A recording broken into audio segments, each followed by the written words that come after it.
সবাইকে happy new year, সবাইকে happy new year. আপনারা দেখতে পাচ্ছেন এত রাত হয়ে গেল, আমি কিন্তু বাসায় যাইনি, আমি এখন কিন্তু রাস্তায়। আপনারা দেখতে পাচ্ছেন, সবাই দেখতে পাচ্ছেন। এই যে সবাইকে অভিনন্দন। 26 সাল চলে আসছে, 26 সাল, নতুন বছরে আমরা পাড়া দিলাম।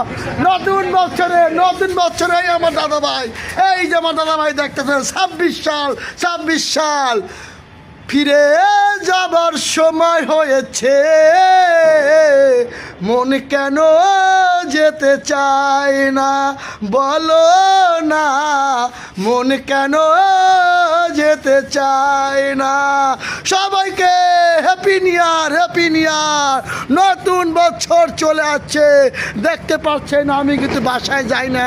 কখন রাত 12টা বাজবে, কখন আমরা আনন্দ করব। ইনশাল্লাহ এই ভিডিওটা আপনারা 26 সালের উচ্ছিলায় আপনারা ফরিউতে আমি মনের আশা নিয়ে এত রাত পর্যন্ত আমি আপনাদের ভালোবাসা দেওয়ার জন্য আমি আসি। এই ভিডিওটা ফার্স্ট থেকে লাস্ট পর্যন্ত আপনারা দেখবেন, আমাকে যে সাপোর্ট করবেন, ইনশাল্লাহ আমি আপনাদেরকে সাপোর্ট করব। সবাইকে ধন্যবাদ, সবাইকে 26 সালের জিন্দাবাদ আগমন। আসসালামু আলাইকুম।